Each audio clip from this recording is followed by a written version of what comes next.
Welcome to this call. This call is designed, I've been doing it now for several weeks. This call was designed for several reasons. Number one, I wanted to have a place for people from Africa and people who are connected in America to the African market, had a place to go if they needed to ask questions, wanted to be kept up to date on what's going on, hear about any promos, stuff like that. So I think I originally told people, I said, we're going to start this off by informing people about bringing people up to date. It's been working really well. I have been interviewing different leaders from either our uplines or corporate people over the last few weeks, and that's worked out really, really well. It's given us more information than we might normally have, and it gets us tied to the people that either our uplines or the people at corporate that we might need to know, you know. So it gives us a chance to have that relationship, that tie, and it creates a bond between all of us that we know we're all part of a worldwide family for MDC. And as I said, I want to kind of wrap this around.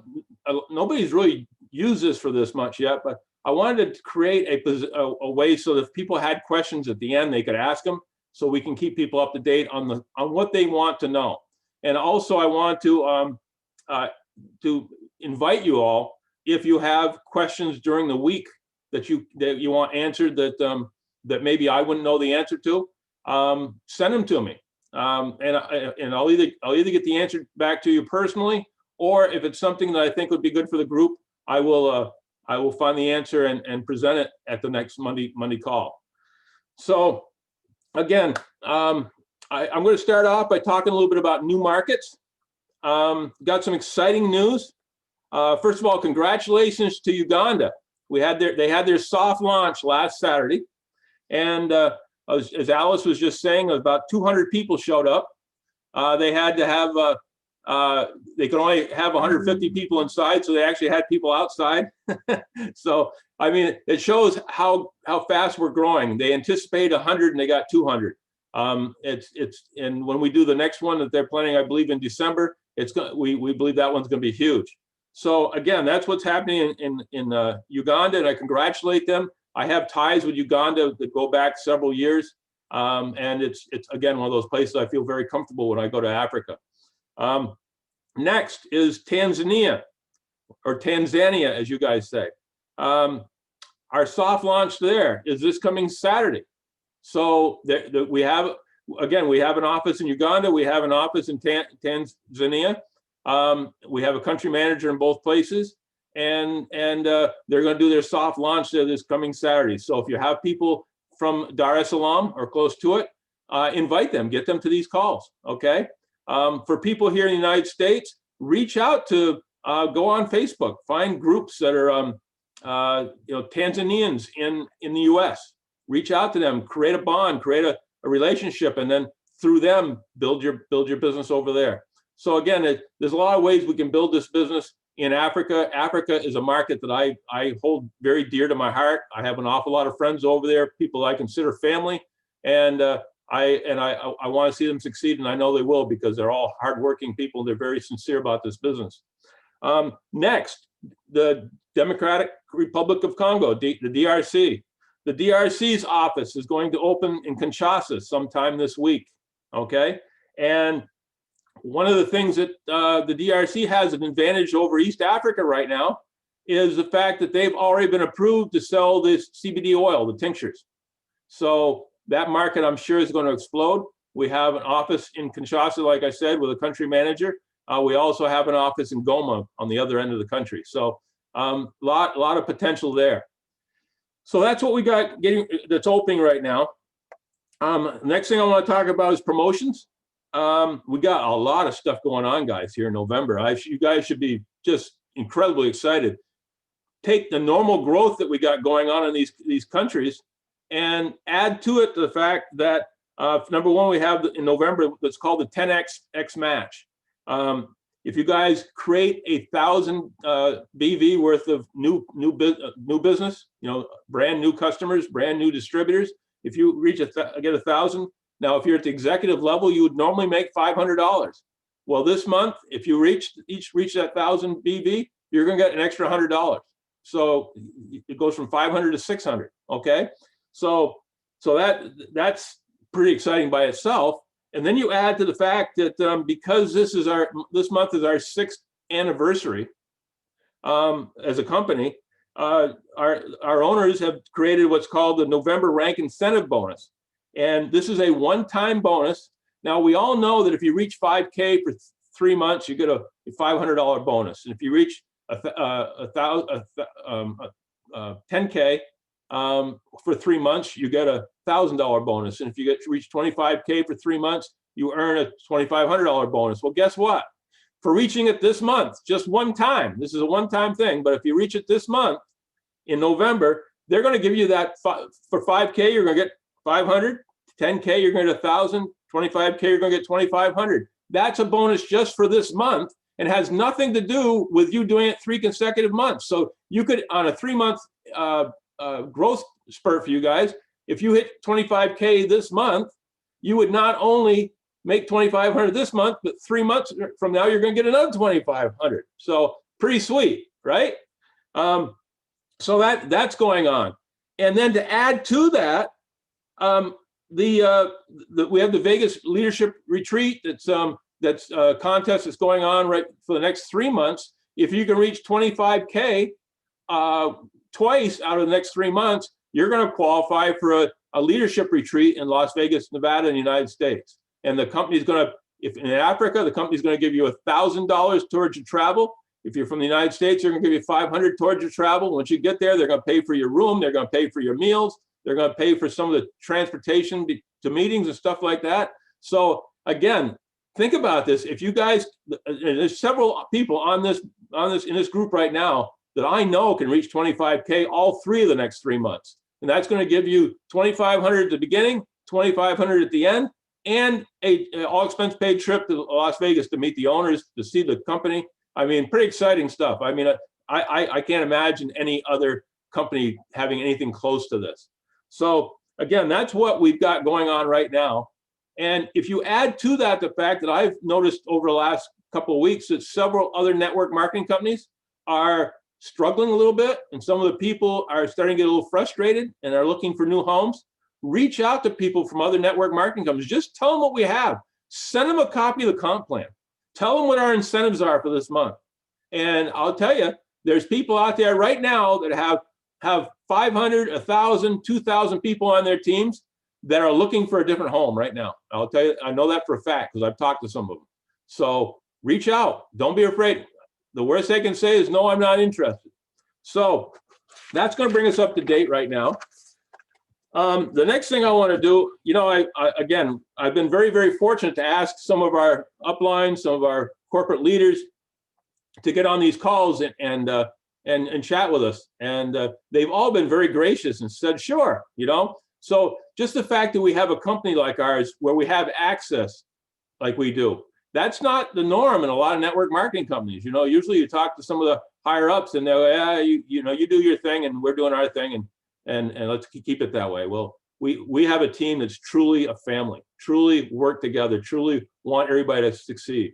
So today we have Joel Thieler. Joel is Vice President of International Expansion with, I believe, an emphasis on the African market. He can explain that better. I've known him for 10 plus years. When he was younger, he was a successful networker himself. And then he became the CEO of a network marketing company that I was part of. That company eventually got acquired by MDC. So he became part of our family in this company. I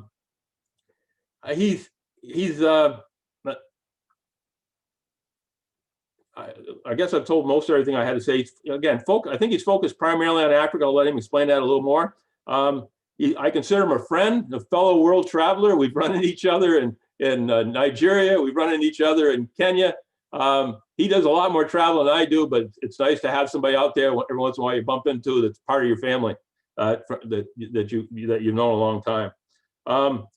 So again, Joel, welcome to the call. Yeah, thanks, Dale. Thanks for having me on here. Good to be with you. Good to have you with us. Now, what I usually do here is we work kind of an interview process, which just kind of tracks along. People here I've gotten a lot of good responses from people saying they like this because it's not somebody just up here just chatting all the time. We get a little give and take, and so again, I'll welcome you to the call. You have an interesting story. I want to start your story. I'm going to make you really young right now. Okay, you know you started. You have a great story about being in high school and college and being an athlete, and you had problems that cut that short, and that kind of brought you to where you are today. So start there. Tell us a little bit about yourself. Yeah, so great to be on the call with you, Dale. Like he said, and I know Phil, I think you're on as well. I've known Dale and Phil for over 10 years, spent a lot of time with them, seen them all over the world, and they're great leaders and great people, and more importantly, great friends. So I'm really happy to be on the call here with you guys. So my story is kind of an interesting story. I moved around a lot when I was a kid. I think by the time I was 15, I had moved to like 9 different states in the U.S. So West Coast, Central part of the U.S., East Coast, even Canada. But one thing that I did when I was moving all the time is I kind of played sports. So as I traveled around, sports became a big part of my life, and then ended up in high school and playing football and basketball here when I lived in Utah, and then ultimately earned a scholarship to play football at the Division I level, and had a really awesome and great time doing that. Unfortunately, in my redshirt freshman year, I was on a play, and I played safety, and I went to do a tackle, and one of my teammates accidentally came in and tried to help clean up the tackle, and he hit my neck in the back of my neck and kind of snapped my neck forward like that, and I ended up breaking 3 bones in my neck. I broke my C5 and crushed my C4, and then also broke my C6 vertebrae. So in about a blink of an eye, I went from being a Division I athlete with a whole lot of potential and things on the table to wearing those big halos that you see people wear after neck surgery for 6 months, and then another 6 months of rehab and things like that. And kind of when that happened, I was like, all right, well, you're not going to be able to play football anymore. What are you going to do? And right around the time that I was finally getting over my injury and recovering, I ended up having someone that I knew very well given the opportunity to say, hey, we have there's $1 billion network marketing company that's creating a brand new division, and we want you to come be a part of the founding team to go out there and build that company and build this brand new division. So I was 21, maybe 22. I'd never really had a job ever. I was, just playing sports and stuff like that my whole life. So I had zero, very little experience. I knew nothing about network marketing. I had no idea what it took. And, just kind of went into it with, all my effort and energy. And we ended up having, an amazing story. And in our first 90 days, we'd put over 5,000 people into our team. And the buy-in at that company was $1,500 to come in. Right. So it's a lot more than a lot of companies were. So we ended up, setting, records at this company that had been around for 30 years. The most people ever signed up in a 90-day period, most people in the bonus pool. So I kind of went from not knowing anything about network marketing to being, thrust into it. And guys, I learned the hard way of what to do and what not to do. I asked too many questions. I said the wrong things. I did this and I did that. And, eventually I just kind of figured out, day after day, okay, maybe that's not the best thing to say, or maybe you need to, phrase your questions this way. So I basically just learned by, making mistakes in all reality. Right. But the main thing that I didn't do is I didn't keep repeating the same mistake. And then I also ended up meeting with the guy who ended up being my mentor that's earned, close to $100 million in the industry. And he kind of finally taught me some things to do and what not to do.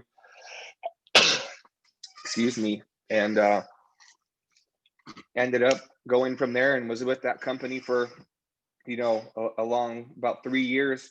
We hit the top rank in the company. We're earning $30,000 a month. And at 22 years old, you're like, what? Oh, this is easy, right? Like, oh, what's everybody talking about? Work's easy, right? But still, once again, I was so young, I had no idea what I was doing and kind of like that. So about 3 years later, after we started, the company decided to close down the division of that product. And frankly, myself and the people that I was working with, we didn't want to restart.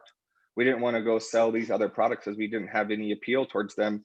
So we decided to end up starting our own network marketing company. And at the age of 25, I became the CEO of that company, ran that company for 13 years. And April of last year, we decided to join that company with My Daily Choice. And what's cool is the CEO of My Daily Choice, Josh Swagel, he joined the company that I was the CEO of when he was 18. And he had no idea what he was doing, and he didn't have any idea. He was still trying to do this and that, but the same way he learned, he was coachable, he did all these things that everybody was telling him, and very quickly he hit the top rank of our company and had teams of 30,000 in Europe, 50,000 in Africa, and all over the place, and the rest is history. So when we decided to come together 18 months ago, it was really something that was really cool, because unlike most network marketing companies, myself and Josh have been affiliates, right? A lot of corporate guys don't understand the highs, the lows, the pain, the suffering, the frustrations, all the things that it takes to be a successful networker.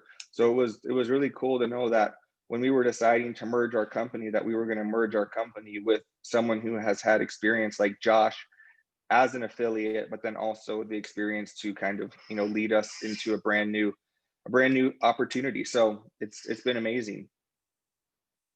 It's funny you mentioned the fact that both you and Josh were young when you did this.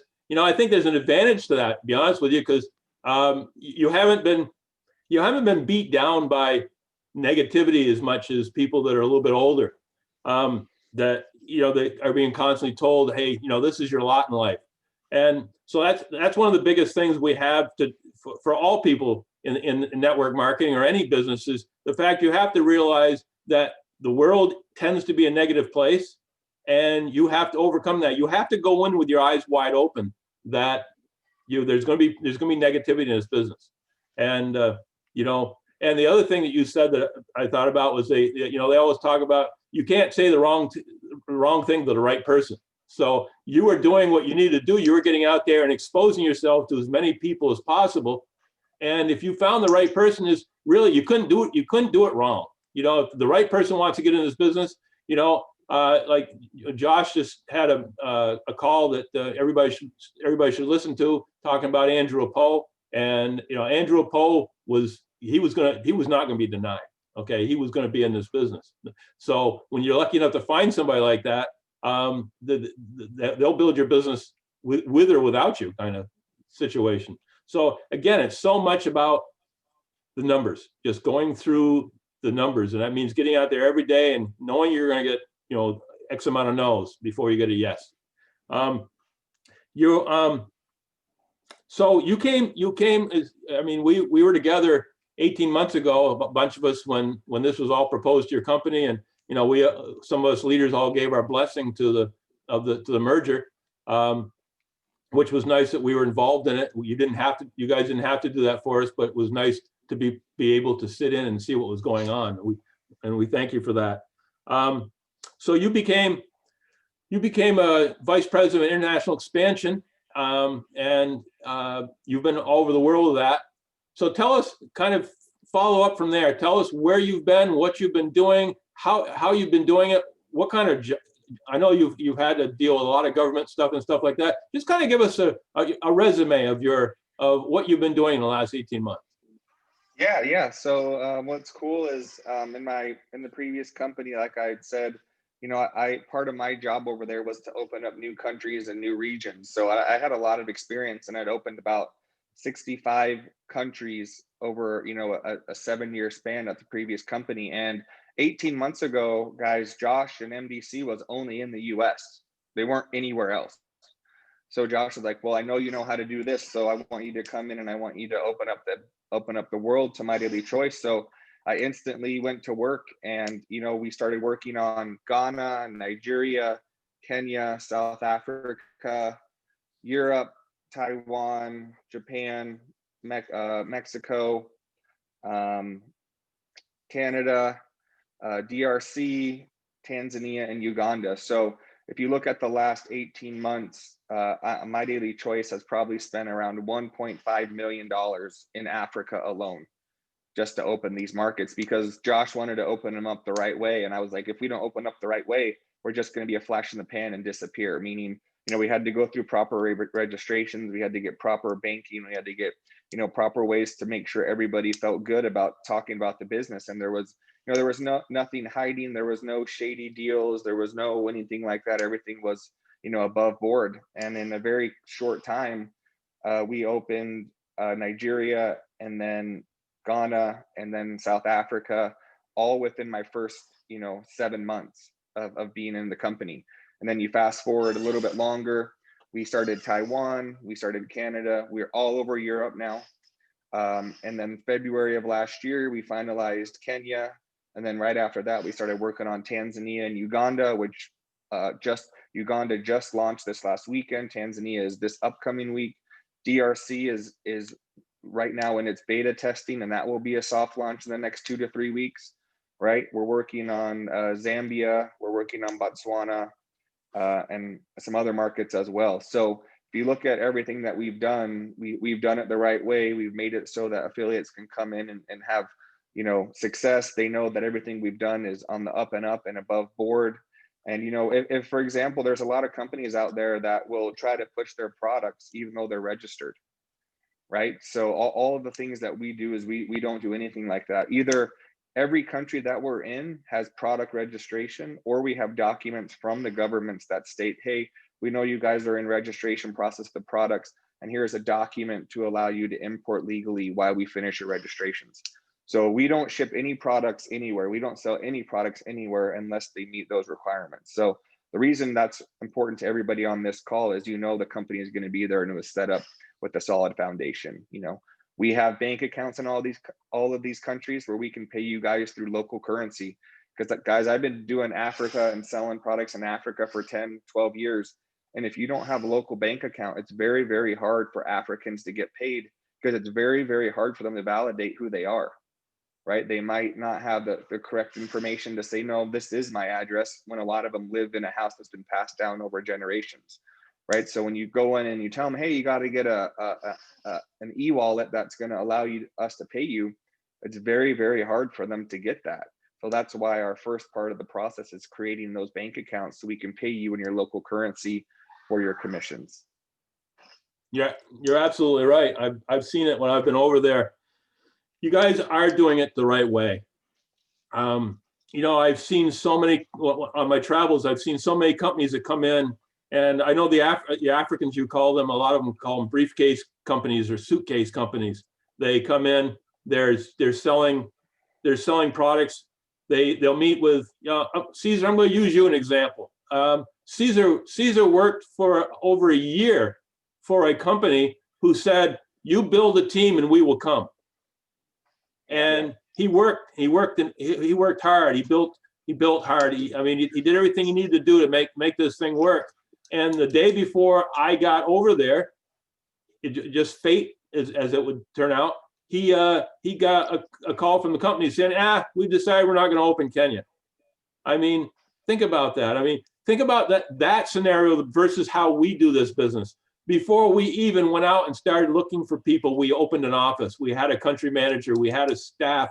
We had the banking done. We had everything set up for people. So when they came, they knew this was a legitimate business. When you guys from Africa, when you invite people to the offices, and our offices are so I call them grand. They're compared to some of the offices of other network market companies I've seen. Ours are beautiful, and they're set up in a way that works. As far as having a meeting place, a free meeting place for people to go to, and everything we do is like Joel says, on the up and up. We don't open a country until we know we can do it legally, and that is so valuable.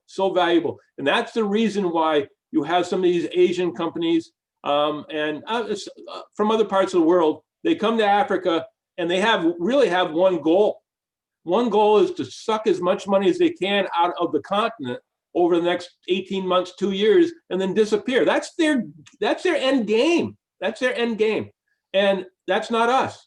The thing, I've known Joel, I've known Josh for years and years. Josh has been to my home when he was like 20 years old. I know these guys, and I know the fact that they're building for the long term. When many network marketing companies talk about building a company, they're talking about 1 or 2 or 3 years and then just disappearing. Josh and Jenna, they're talking about decades. They're planning things 10, 20, 30, 40 years from now. So this is a company that you can come to and stay with. And not only are you know that they're going to be here year in and year out, but they're adding more and more companies under their umbrella. And so, there's no reason to go anywhere else. Okay. There's no reason to go to someplace else because they're doing Forex and you want to do Forex, or you want to go to a travel company and somebody else is doing travel. We do it all. So if we don't have something that you want, just wait a while. It's probably going to happen. So again, the beautiful thing about our company is the fact that it's a company you can come to and stay forever. I pride myself on the fact that I have really never changed network marketing companies. I've been with the same company. We merged, okay? And I went from the company I was with to MDC as a merger, but I have never jumped ship. And I think that is so important that you know that this team of people from all over US and Africa are part of a group of people that are loyal to the company that they're with and aren't going to be jumping ship. So, Joel, tell us what goes into, just pick a country and tell us what goes into like government regulations, stuff like that. The reason I want you to do this is because, people hear, okay, we're getting ready to open in Mexico and it takes 6 months. And everybody's saying, oh, what's holding up? What's holding up? There's legitimate reasons why it takes the time it does to do it. Just kind of elaborate a little bit more on that. Sure. I can give you, I'll kind of give you 2 examples, and both of them are on the horizon or were just launched or are being launched. So let's first start with the DRC. So DRC is first, we go in there and we decide what products are available, right? Is it the flagship product of My Daily Choice is our HempWorks tinctures, right? So anytime we can find a country that allows CBD, that's a very hot market for us because that drives a lot of sales. So for example, DRC has passed regulations stating that you can import and sell CBD. So right away, what we do is we go into the process of, all right, what are the products that we want to launch? How long is it going to take? And what's the cost, right? After we figure that out, the next step is, okay, we need to create an entity. Do we need to have a local director? Do we not need to have a local director? Can it be 100% foreign owned? That's another question. Next, you say, okay, well, we need to create a bank account. Do we need local people on the bank account with us, or can it be foreign owned, right? After that, then we go through and say, what are the things that prohibit the market from growing, and what are the benefits of it? For example, do a lot of people have international credit cards, or do most people, just like in the DRC, they only have a lot of cash? So we need to create a process that allows them to go into the bank and pay with cash, or maybe use a local, like something like called M-Pesa, which we would call Venmo, something like that, right? A way for them to easily pay for products in the market. So we decide, is this an international credit card type of market, or is this a local manual type of country? Do we need to have an office? Do we need to have pickup points? What's the logistics look like, right? Can we ship products to people? Are their addresses good? What's the success rate, right? So those are all the things that we take into account. Then once we do that, we'll talk with people at whether it's the local country's FDA, their FTC. Is there any prohibitions? Like, for example, Dale and Phil know this very well. In Italy, you can only do so many things. You can only pay out so much money. You can only say so many things, and you can only offer so many products. So are there any compliance or legal issues that we need to be aware of? So when you look at that, there's like a 10 to 15 type bullet point document that we use for every country. And then once we gather that information, we then have to go out there and find someone that we've trust or we've worked with in the past to kind of be on, act in our behalf. And especially with COVID, right? Usually I'm going to these markets and I'm doing a lot of these things, but we can't. We haven't been able to do it. So it's throwing even a bigger wrench, into what's going on. So that's what happens when it goes into a market, and that's why it could take 6 months to 9 months. Mexico, for example, only 5% of the people have an international credit card. So if you don't have a way for them to pay, you're going to lose out on a lot of the markets, right? Most people, when they pay for products, they go into like a convenience store, like a 7-Eleven, and they deposit cash into that convenience store, and there's a network of where all of a sudden that money will go back to the MDC bank account in Mexico. But that's how people pay, right? And if we didn't know that, and if we weren't prepared for that, what's going to happen to the market? We're going to wonder, where's the sales? But we don't have the logistics in place for them to pay us the way that they're used to, right? So every market has tweaks like this. Every market has different rules and regulations. So we just go in there and we monitor them. And then a huge factor that I haven't brought in there is, are there people in that country that want to sell, right? Is there a demand from the affiliates to sell if we can put all these things in place? For example, in the DRC, we had Charity and her team that was really, really excited, and it still is excited about coming to the DRC and bringing our products in. So that was a big driving factor as well. A lot of you guys know or have heard of Robert Hollis. Robert Hollis has had huge teams in Mexico in the terms of 10 million people. Right. So when you add that into places, it also helps us and Josh make a decision on where we go and how we do it. So yeah, you're absolutely right. There's so much involved, and because of that, people can get sometimes frustrated by the time it takes to wait. But the way I've come to the conclusion that the ones usually that take the longest, make us wait the longest, are the ones that when we finally get in there, give us the most benefits. And so you just have to be patient. As far as you talk about proper registration and legitimacy, again, don't discount that. Don't discount the importance of that.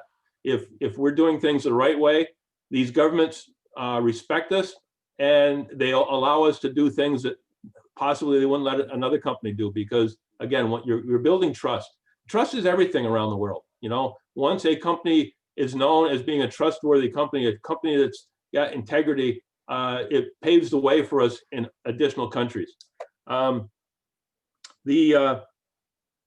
another thing, Joel, you talked about was the CBD. If you could give us an update, and I realize there are countries that we're going to have CBD in. There's countries we're going to someday have CBD in, and there's countries that are going to say no way. And can you kind of give us an update on the African market, on where you think we will get it soon? Because I get this question all the time. When is Kenya going to get CBD oil? When is Uganda going to get CBD oil? Could you give us kind of an update on where you think it's going, and who's going to get it, and who maybe has to build a business without it? Yeah, so CBD, guys, is always a tricky thing, right? Even in the US, it's a tricky thing. There's times where they'll say, oh yeah, you can ship into the state. Oh no, you can't. And it's just always evolving, and mainly because of that stigma that's out there, that's just flat out incorrect. So in Africa right now, the only countries that are allowing CBD is literally the DRC and Zambia. Every other market have a whole bunch of pending changes in litigation. For example, Nigeria is changing their regulations. Ghana is changing their regulations. I just actually heard last week that Kenya is in the middle of changing their regulations and hoping to do something by early next year, right? Mexico is changing their regulations. Canada is changing their regulations. Europe has gone back and forth over the last 2 to 3 years. Can you offer full spectrum? Can you only offer broad spectrum? Do you need to have this license or that license? So for a surety, I can tell you at Zambia and DRC, which are already allowed. The other markets are pending. The one that I would say the farthest away is Tanzania. Tanzania has nothing positive about CBD anytime soon.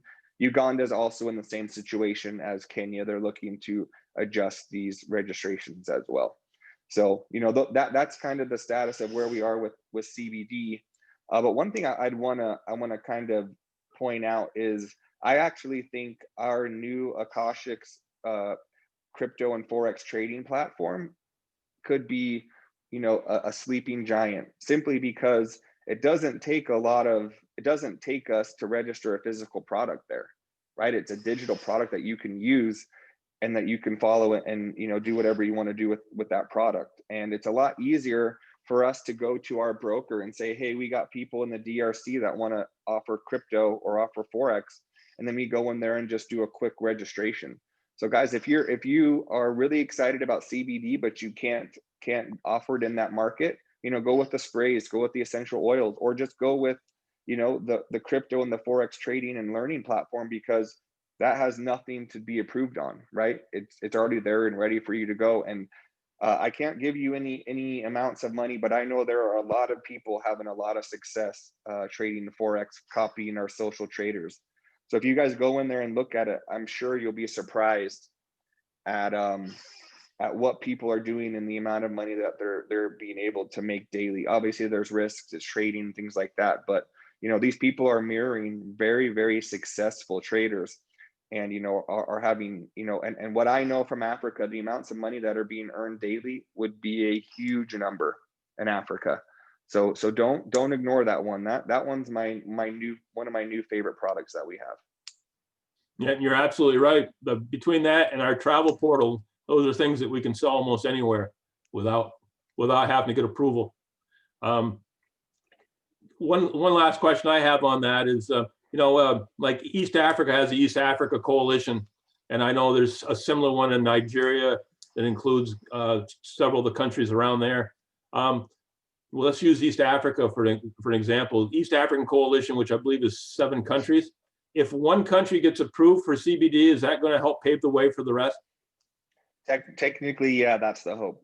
Like the hope is once one of those markets kind of approves that, hey, we're good with CBD, a lot of them might recognize them. I don't know if all of them will, but technically that should be the case. Yeah. So that's a good thing to have happen. Excuse me one second. Yeah, people call me from everywhere. The next thing, you've told us about where we've come from and where we are now. Tell us. Excuse me.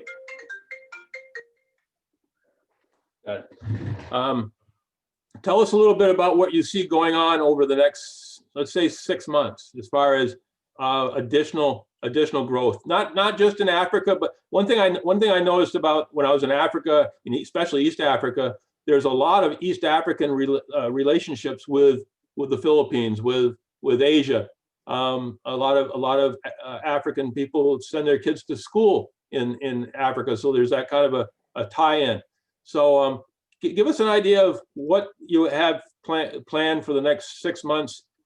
Things you can tell us. Obviously, some stuff you can't, but tell us what you can about what's going to happen going forward in Africa and through Africa, maybe in Asia. Yeah. So you know, we're in the middle of, you know, finalizing a few of these countries that we've been working on, including Tanzania, Uganda, and the DRC, and then Zambia is down the line. Once we get Zambia registered, I think we're going to hold off for a while and really focus on growing those markets, because by the time we get Zambia up, it'll be 10 countries in Africa. And what we want to do is spend so much time, money, and energy getting these markets up and running. Now we want to really focus on, you know, building leadership, bringing in new leadership, and going out and exploding those markets. And you know, Dale, you're right. Africa has a lot of connections to Europe. It has a lot of connections to the US, and it definitely has a lot of connections to Asia. You know, a lot of people in Africa, if they're sick, they go to the EU or the USA for, you know, to see doctors, right? So there's a lot of back and forth, and a lot of people send their kids to Europe or the US for school or education. So there's a lot of feedback back and forth between those 3 markets. You know, we really are going to put a lot of time on. Josh announced today, you know, that we just launched Mexico with our High Life Travel, our Akashics, and our Mantra Central line. over the next 2 months, we're going to be adding more and more products, and have a full soft launch event in Mexico, early January of next year. So Taiwan is just got their FTC license. We're finalizing all those things, and we're looking to have an official launch in Taiwan in early January of 2021. So if you look at all of those markets, they're there, they're set up correctly. Now all we need to do is we need to bring in the affiliates, we need to bring in the leaders, and we need to go out there and get new people, new blood into those markets, so we can kind of grow and expand and look to capitalize on the huge investment that we've made in those markets. You make a good point there. I've been in business my whole life, so I kind of understand a little bit of this, although I've never done anything on the international market. But you can, and companies make this mistake all the time. They outgrow. They grow too fast. They can grow up. As successful as our company is, any company can outgrow their cash flow. They can outgrow their logistics. So again, it's when somebody calls me and says, "Hey, I got access to somebody in Vietnam. Why can't we be in Vietnam tomorrow?" Well, it's not that easy. I mean, Joel's already told you what it takes to get into a country, and it's a 6 to 9 month process. And they may be in the very beginning stages of slowly working on some of these, but you got to realize that we don't outgrow what we're doing. Okay, so when I call it the squirrel effect. You get somebody that calls you from somewhere that we're not, and we got to go there. We got to go there. Sometimes you have to say no, not right now. I want to stay in contact with you. I want us to continue to build a relationship. I'll make sure when we're coming to your country, but it could be a year or 2 years out. In the meantime, take that time and grow the countries you're in. It's not always greener on the other side of the fence. You're talking in East Africa. I mean, there's several countries in East Africa that are around 50, 55 million people. Nigeria, 199 million people. And then on top of it, a place like Ghana, which has 12 million people, but grew very, very well for our company. So again, we have plenty of places to build our business. Sometimes you just have to tell somebody, we're not there yet. We're not there yet. Because you can focus so hard on trying to do something that we can't do that you're losing thousands and thousands of dollars on things we can do. So just stay focused on what's available, okay? And we can grow from there. Joel, you've given us a lot of information today. As I said before I came on this, I was able to listen to half of the video. I didn't get to listen to the whole thing about what's going on with Andrew Apo, which we know Andrew Apo was a distributor of Josh's, one of his downlines when he was with our previous company. And he's been very successful in several different network marketing companies, and now he's coming to work with us. So explain how that's going to work, because I know I thought you're focused on Africa, and he's going to be focused on a specific area of Africa. Can you kind of elaborate on how that's all going to work? Yeah. So I'm still over all of Africa. Guys, with COVID, we've all had to adjust, right? If you look at what my schedule was last year before COVID, I was in Africa almost every month, right? But when everything happened and the country and the world kind of got shut down in March, no one from corporate has gone anywhere. 90% of the corporate staff works from home. The only people that work in the warehouse are the people fulfilling orders. Everyone else spends 90% of their time at home. So just like that, Africa is the same. And, so we wanted to have somebody, as everybody knows who's in here, Africa is a belly to belly market, right? There's not great Wi-Fi, there's not great data, it's just a whole different thing. And people, Zooms are great and virtual events are great, but it's just not the same. Africa wants to touch, feel, see, hear, smell everything about who you are, and they want to do it in your office or at an event with you or in your hotel, whatever it is. They're going to want to meet with you personally, see you, and make sure you're real. So with that, we've had a really hard time connecting with all of our affiliates because we just can't get there. I can't go there. Chris Robinson can't go there. You can't go there, right? Nobody can go there. So we said, hey, Andrew has a lot of experience in West Africa for Ghana, Nigeria, and Ivory Coast. And I've worked with him, I've known Andrew 10 years as well. So what's kind of cool is we'll still be working hand in hand together, and he's gonna, kind of take over some more of the responsibilities in West Africa, just because simply no one can get there, and we have no idea when we will be able to get there. So, that was the main reason for bringing Andrew on. And, him and I have already had great conversations over the last week, and we're really excited to push out a lot of cool new things that I think My Daily Choice has listened into our affiliates in Africa. And I think everybody on this call who has people in that region are going to be very, very excited. And the kind of little tweaks and updates that you guys see over the next 2 months, right? And when I was talking with Andrew, him and I were 100% on the same level and the same idea of some things that we wanted to do. So I can't give you any of those ideas yet, but I want to let you know there's a lot of really cool things in the market that are going to allow us to compete with these Asian companies, that allow us to compete with these, companies that come in and they pay horrible compensation, but they'll give you a car, but you never make any money. Yeah. Right? Nobody wants that. No one wants to have a car and say, oh, I made this car, they gave it to me for free, but I never make any money. So what we're trying to do is kind of do some tweaks here and there to where we're still paying people great money and great commissions, but we're able to keep up with that flash, if that makes sense, of what these other companies are offering. Sure. I've run into that myself. I ran into that with a couple of guys that were big leaders in Kenya that were talking about joining my team, but they were promised they were within 6 months of getting a car. And it's like you said, they weren't making any money, but yeah, they held them there with, it's almost like in our country back when I was a kid, you used to have green stamps. The reason you went back to a store over and over again to buy groceries at a particular store was because they gave you green stamps, which meant you could get free prizes from those stamps. Mm-hmm. It's kind of the same kind of scenario.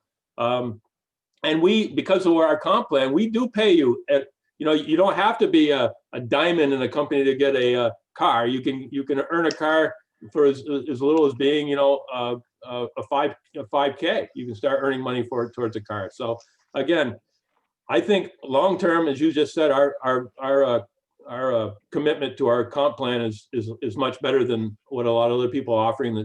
They're just offering, fluff as far as I'm concerned. Yeah. But I agree with you. Sometimes you have to somewhere meet them in the middle if you're going to pull people away from that long enough so that they can see that we're a better company. Yeah. You know. And for people who don't know this Andrew Apo we're talking about, I look at him as kind of the godfather to West African network marketing. Wherever he's gone, he's been successful. And he has not only been successful himself, but he's had many of his downline who've become very, very successful in their own right. So having somebody like that move from where he is now to working with us. So if you have people, you have contacts in Ghana, in Nigeria, I look around at some of the people on this call, Sherry, your team, I know you had people in the Nigerian market. We had a huge, when we were in Live Elite, we had a huge West African market. And so you just need to reach out to those people again and get them rolling. We're already starting to bring people in from that previous company that are helping us in the DRC, in Kenya, and Ghana. So it's just a matter of, now that we have this kind of a force behind us, take advantage of it. Reach back out, connect with every single person you ever connected with in the African market previously, and just let them know what's going on. And don't be afraid to name drop. Say Andrew Apo came back. Okay, there's nothing wrong with that. If they hear that, they're going to say, "Oh wow, everybody knows him," and if he's coming back, there's got to be some advantage to that. So you use that to your advantage. The last thing, just kind of to finalize everything here, because I try to keep this thing under an hour, and we've got about 8 minutes left. Joel, anything else you'd like to say to close out your part in this today? Yeah, no, I was on a call yesterday afternoon with a bunch of people in South Africa as well. And, that everybody was asking me, what do you do to have success? How do I build my team? How do I, what are the things that I need to do? And I basically related what I've always believed is whether you've been in the industry one day or whether you've been in the industry for 15 or 20 years, you always need to be doing the same things every day. You need to be piquing people's interest. You need to be presenting to those people. You need to be following up, closing, and then training. If you're not doing those 5 things every single day, then what's going to happen is your business is going to get stale, right? You're going to start focusing on more of the negative than the positive. You're not going to see the excitement in new people's faces. You're not going to see the ideas or people say, hey, if I work this and I commit, I could really change my current situation, right? So to me, I don't, like I said, if you're 1 day or 20 years, you always need to be out there peaking, presenting, following up, closing, and then training, because that's how people's teams grow, and that's how things happen. Because what happens is there's a known verb in the industry is where you create a locker, and a locker means you found someone who found someone who found someone who all of a sudden just hit 250K. Well, what do you think is going to happen to the 3, 4, 5 people above them? There's no way they're going to not pay their auto-ship because they have fear of loss, right? And you guys, you never know who that locker is going to be. It could be a single mom. It could be, someone like myself who was 21 years old, Josh Swagel, who was 18 years old.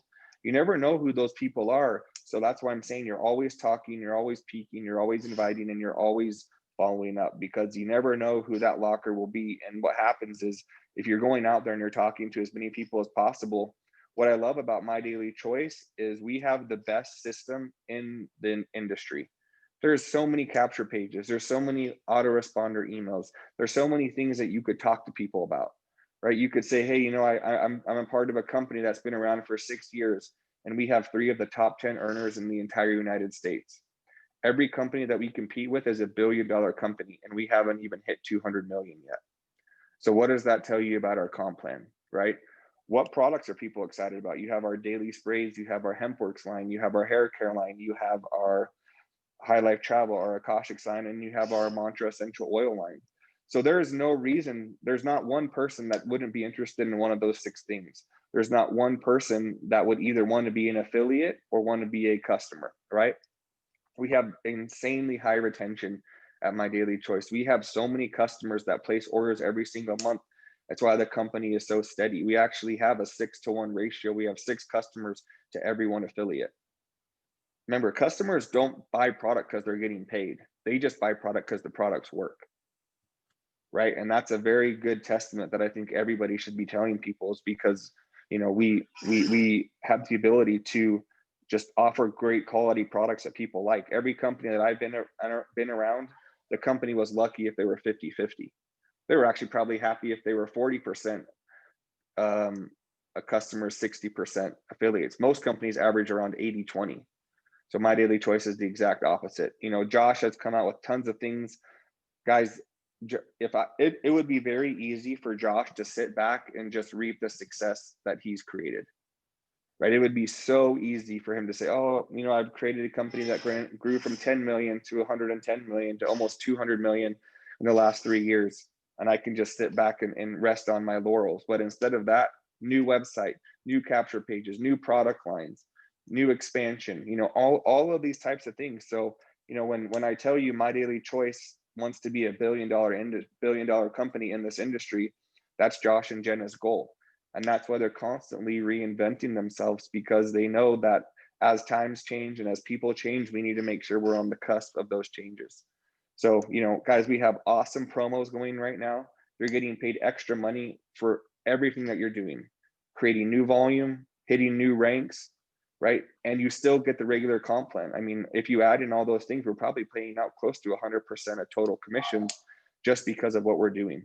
So November is the perfect time for people to get going. A lot of people, especially in the US, just got hit with huge second waves of COVID. A lot more jobs have been, disappeared just because everyone's getting hit with round 2 of COVID.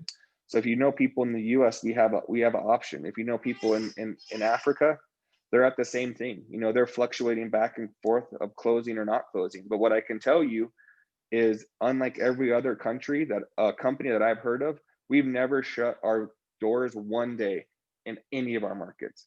We've shipped products every single day. We've cleared products in bulk every single day, and we paid our commissions on time every time. So even though COVID is wreaking havoc across the world, it has never once hurt our operations of paying you on time, getting you products on time, and following up and making sure people have a great experience. Thanks, Joel. Hey, I hope you like this format. I enjoy this give and take. It works well for me. Yeah, it's great. It's great. A couple things you said that I just want, what you said about excited eyes. You're right. If you're in this business, you might as well enjoy this business and look at it from a standpoint of not just yourself, but how many people you can help. And the beautiful thing about network marketing is if you never have to think about yourself, because if you help other people succeed, you're going to succeed. I honestly never look at what I got for volume until the last couple of days of the month, and I only do that because I'm competitive, and if I'm close to another rank, I want to be there, But and the fact that you talked about training, the fact that you're absolutely right. So many people in network marketing, they'll sign somebody and they say, "Hey, congratulations! I'm so proud of you joining. Good luck," and they forget about it. I know myself. Anybody that I sign up, within 24 to 48 hours, I take them through the whole back office. We set them up so that we know they're going to have a way to get paid. Can you imagine how frustrated it'd be if you made money in your first week or second week in the business, but you couldn't get it because you didn't have a process for getting paid yet? We're all impatient. We got money coming, we want it. So I take time to train them on that. So again, just walk them through. I did it with a big networker the other day, and he was so excited at the end because he got that this was a great company. But as we took him through what was going on in the back office, it fired him up even more. He was more fired up from that than he was from the presentation. Also, as far as continuing on building your team, this is something as you build your team, you want to always remember your team is always watching you. Okay, if you're doing nothing, if you think you can sit back and do nothing, guess what? Your leaders will look at you and say, "Hey, I guess I can sit back and do nothing." Those people underneath them will look, and it just falls through the cracks. Chris Bailey said something once that I thought was pretty cool. He says, when you get to a certain point in this company or in a network marketing company, it does get a little easier. You still got to do the same things, but he says, I go to the Caribbean a lot, and he says when I go there, he says, I do a presentation every day and people see me doing that and they know I'm busy. But at the same time, I have the rest of the time to just enjoy what I'm doing. And so that is so true. So you want to remember your team is always watching you. And the last thing I want to talk about that, when he's talking about a 6-to-1 ratio, he's absolutely right. Most network marketing companies are building 80-20, meaning 80% of the volume built in that company is built because you're growing distributors. Okay. That in itself is a weak framework. Okay. When you have a company like ours is 6-to-1 the other way, and we have customers that are buying every single month, that is a foundation that you want to have in this type of business. That is a foundation that you can grow on. That's a foundation that you can feel comfortable that 10, 20, 30 years from now, you're still going to be seeing an income as long as you show your team you're still involved. So having said all that, just a couple last things. Starting next week, because of the time change in America and the fact that a couple of our other meetings in Africa are falling at the same time that this one is, and I don't want to have to compete with other meetings. I don't want them to have to compete with me. So starting next week, instead of doing it at 1 o'clock Eastern Standard Time, which would be I believe 9 o'clock Uganda time and Kenya time, we're going to do it 1 hour earlier. Okay, so it'll be 12 o'clock here, which still allows people that if I get somebody from California that's going to be speaking for me, at least they don't have to get up super early to do it. So that's the one thing I wanted to say. We're going to change our hours, drop back 1 hour. And the next thing I just want to promote next week's.